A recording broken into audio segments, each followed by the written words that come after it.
আব্দুল রাজাক সাহেব বলেছেন যে হাত তুলে দোয়া করলে আল্লাহ হাত ফেরত দেয় না।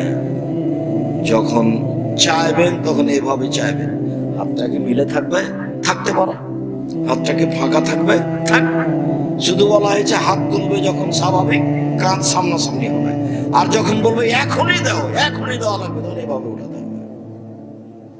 আগে দেও তারপরে কোনো কথা, তখন এভাবে উঠাতে হবে। আর বলা ঢঙ্গে ইসমে আজম করতে হবে। আগে ইসমে আজম কোনটা? আল্লাহুম্মা ইন্নী আসআলুকা বিআন্নাকা আনতাল্লাহ লা ইলাহা ইল্লা আনতাল আহাদুস সামাদুল্লাযী লাম ইয়ালিদ ওয়া লাম ইউলাদ ওয়া লাম ইয়াকুল লাহু কুফুয়ান আহাদ। বলছি এটা মুখস্থ নেই, করতে হবে 24 ঘন্টার মধ্যে করতে হবে। কোথায় পাওয়া যাবে? আইনে রাসূল সাল্লাল্লাহু আলাইহি ওয়াসাল্লাম দোয়া অধ্যায় বইয়ে পাওয়া যাবে। যদি না হয় তাহলে কি করতে হবে? তাহলে দোয়া ইউনুস, লা ইলাহা ইল্লা আনতা সুবহানাকা ইন্নী কুনতু মিনাজ জালিমিন, এটাও ইসমে আজম। তারপরে দুরুদে ইব্রাহিম পড়তে হবে, তারপরে বলতে হবে এখনই দাও। কি? টাঙ্গাইল শহরে 10 কাঠার জমির ব্যবস্থা করে দাও, একটা বড় করে বাড়ি করো, যেটা প্রয়োজন, ভ্যান ট্যান যা হোক, গরু ছাগল, ছেলে মেয়ে, বউ বেটি, যা চান সেটাই হাতে ভাবে উঠাতে হবে, এখনই দাও। দিয়ে প্রথমে কি বলতে হবে? ইসমে আজম, তারপরে দুরুদে ইব্রাহিম। আরে ওটা তো আরেকটা। ইসমে আজম হলো ইসমে আজম, যেটা আমি বললাম সেটা ইসমে আজম, যেটা দোয়া ইউনুস সেটা ইসমে আজম, আর সূরা ফাতিহার প্রথম 3 আয়াত ইসমে আজম। আলহামদুলিল্লাহি রাব্বিল আলামিন আর রহমানির রহিম মালিকি ইয়াউমিদ্দিন। বাস, মানে প্রশংসা, আল্লাহর প্রশংসা, প্রশংসা প্রিয়, খুব প্রশংসা হলে খুব খুশি। আলহামদুলিল্লাহি রাব্বিল আলামিন বলেন খুব খুশি, যার জন্য আফজালুদ দোয়া আলহামদুলিল্লাহ। আল্লাহ নবী বলছেন সবচেয়ে উত্তম দোয়া হলো আলহামদুলিল্লাহ। খুব খুশি, একবারে আটখানা হয়ে গেছে, যার জন্য সবচেয়ে দামি জিকির সুবহানাল্লাহ ওয়া আলহামদুলিল্লাহ ওয়া লা ইলাহা ইল্লাল্লাহ আল্লাহু আকবার। যার কারণে সবচেয়ে ভারী আমল সুবহানাল্লাহ ওয়া বিহামদিহি সুবহানাল্লাহিল আযীম। এগুলোতে কি আছে বলেন তো? ওর প্রশংসা আছে, ওর প্রশংসা আছে।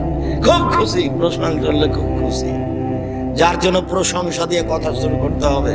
তখনও বলবো হ্যাঁ কি চাচ্ছ বলো দেখি, এবার যা চাইবে তাই দিয়ে দেবো। বুদ্ধি করেছ, প্রশংসা করেছ আমার, তারপরে দুরূদ পড়েছ। দুরূদ যদি না পড়ো তাহলে দোয়া উঠতে উঠতে এখানে থেমে যাবে, আর ওদিকে ঢুকতে পারবে। কেন?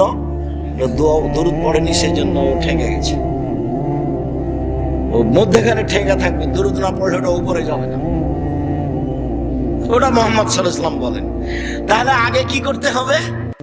প্রশংসা, ইসমে আজম, তারপরে কি পড়তে হবে? দুরূদ। এইবার পথ খুলেছে আমার, এইবার পথ খুলেছে আমার, এখন আমার কথা উপরে যাবে। তারপরে যদি হারাম রুচি হয় তাহলে সব।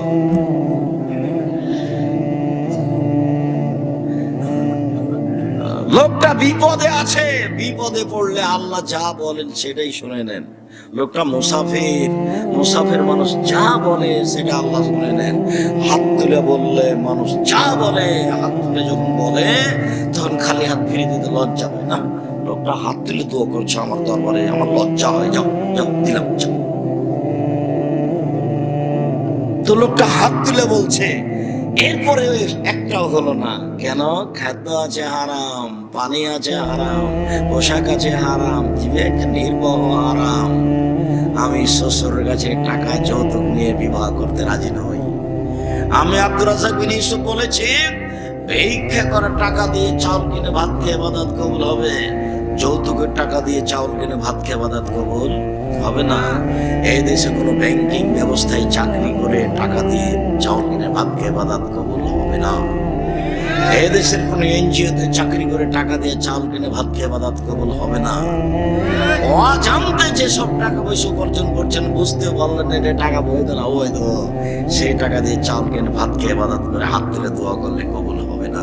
হাদিস বুখারী মুসলিম।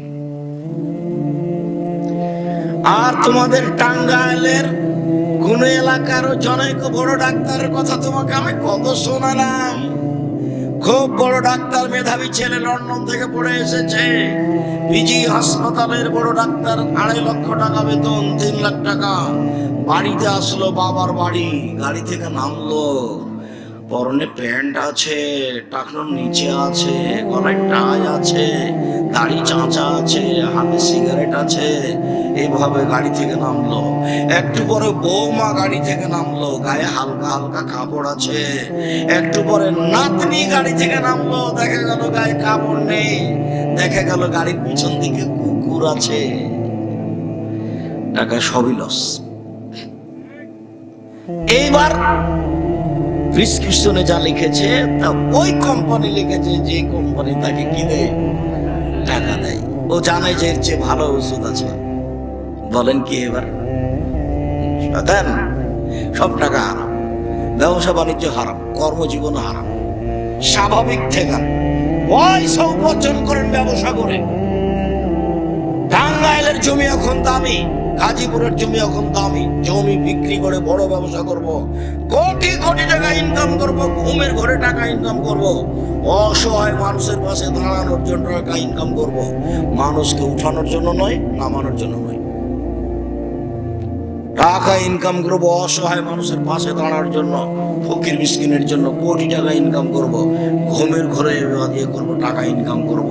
মুহাম্মদ সাল্লাল্লাহু আলাইহি ওয়াসাল্লাম বলছেন, পৃথিবীর মানুষ আত-তাজির আস-সাদিক আল-আমিন ইয়াকুনু ইয়াউমাল কিয়ামাহ মা শুহাদা ওয়া সিদ্দিকুন ওয়াল আম্বিয়া, সত্যবাদী বিশ্বস্ত ব্যবসায়ীরা বিচারের মাঠে নবীগণের সাথে থাকবেন।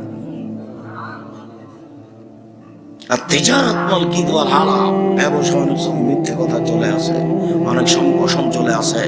শুভ হবি সাদকা, দান করে মিটিয়ে দাও। এটা আল্লাহর নবীর কথা, আমি নিজে বলিনি কোনো কথা। সম্মানিত দিনী ভাই বোন, রাসূল সাল্লাল্লাহু আলাইহি ওয়াসাল্লাম বলেন, এর ইবাদত কবুল হবে না।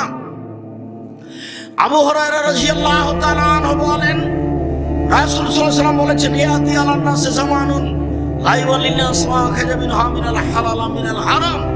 অচিরে মানুষের উপরে চলে আসে একটা সময়, মানুষ পয়সা উপার্জন করবে কিন্তু বিবেচনা করবে না এটা হালাল না হারাম। সেটা এখন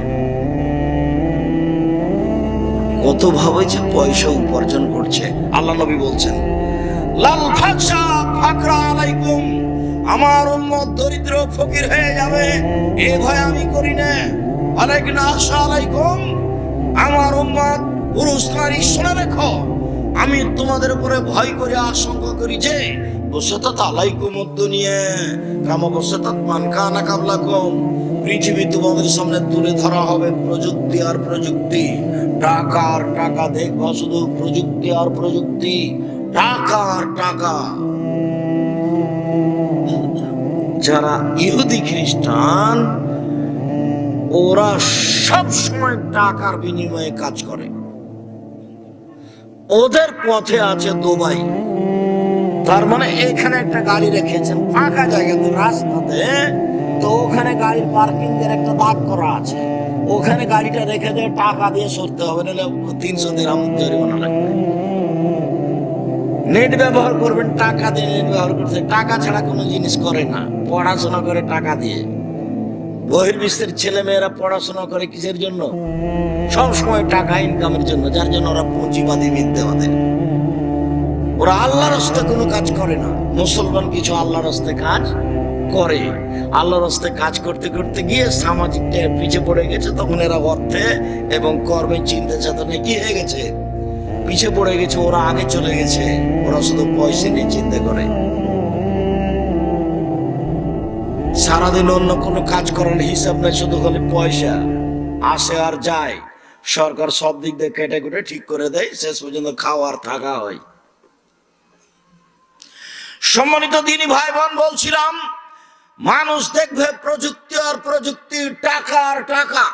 মানুষ এভাবে পয়সা উপার্জন করতে যাবে, তখন পৃথিবী তাকে ধ্বংস করে দিবে। বুঝতে পারবে না এই প্রযুক্তি বৈধ না অবৈধ।